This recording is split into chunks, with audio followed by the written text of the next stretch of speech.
Olá amigos, tudo bem com vocês? Hoje eu quero falar para vocês um pouquinho sobre as revoltas liberais de 1842.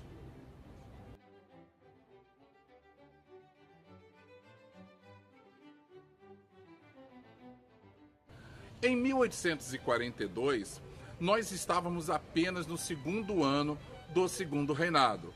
Portanto, era um período ainda de transição. Acontece que, como eu já falei para vocês, em 1840 aconteceu o chamado golpe da maioridade, foi um golpe dado pelos liberais para tentar impedir um pouco do avanço dos conservadores. Houve uma espécie de acordão ali para que pudesse apaziguar as situações. O Brasil ele enfrentava uma série de revoltas, uma série de disputas regionais.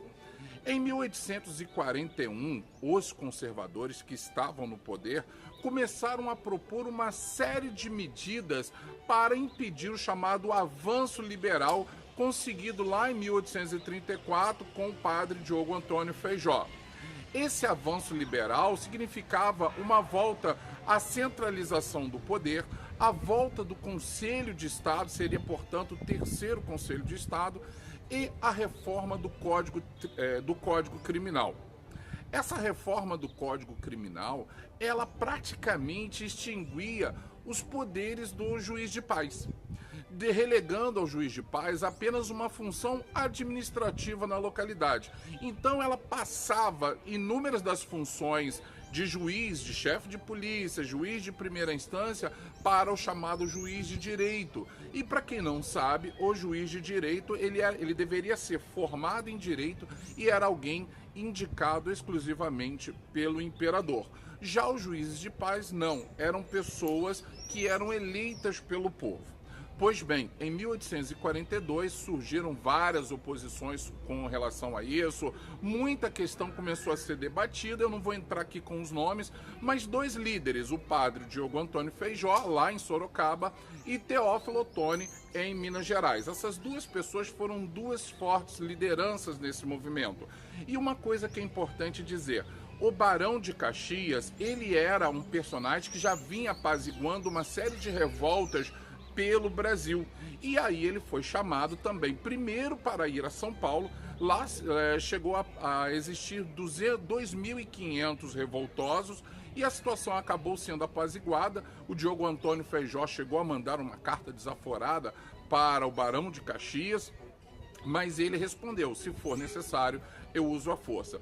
E o mesmo aconteceu em Minas Gerais. O Barão de Caxias foi a Minas Gerais e também houve revoltosos. Eu quero falar agora uma curiosidade que aconteceu aqui em Valença, em 1842. Naquela época, o presidente da Câmara era era o Visconde de Baipendi, e o primo dele, Marquês do Paraná, era o presidente da província.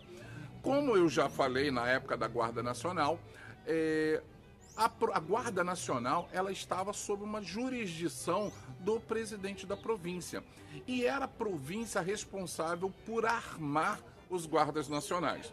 Olha, o Visconde de Baipendi, junto com o primo dele, o Visconde Nogueira da Gama, que era o comandante da Guarda Nacional de Paraíba do Sul, eles conseguiram reunir aproximadamente 1.000 guardas nacionais e foram lá para a divisa com o estado de Minas Gerais, que fica na hoje chamada Parapeúna, um distrito de Valença. E ali às margens do Rio Preto, os guardas nacionais eles ficaram acampados aguardando chegar às armas. O presidente da província esteve aqui, fez discurso, foi feito todo o movimento, mais uma curiosidade.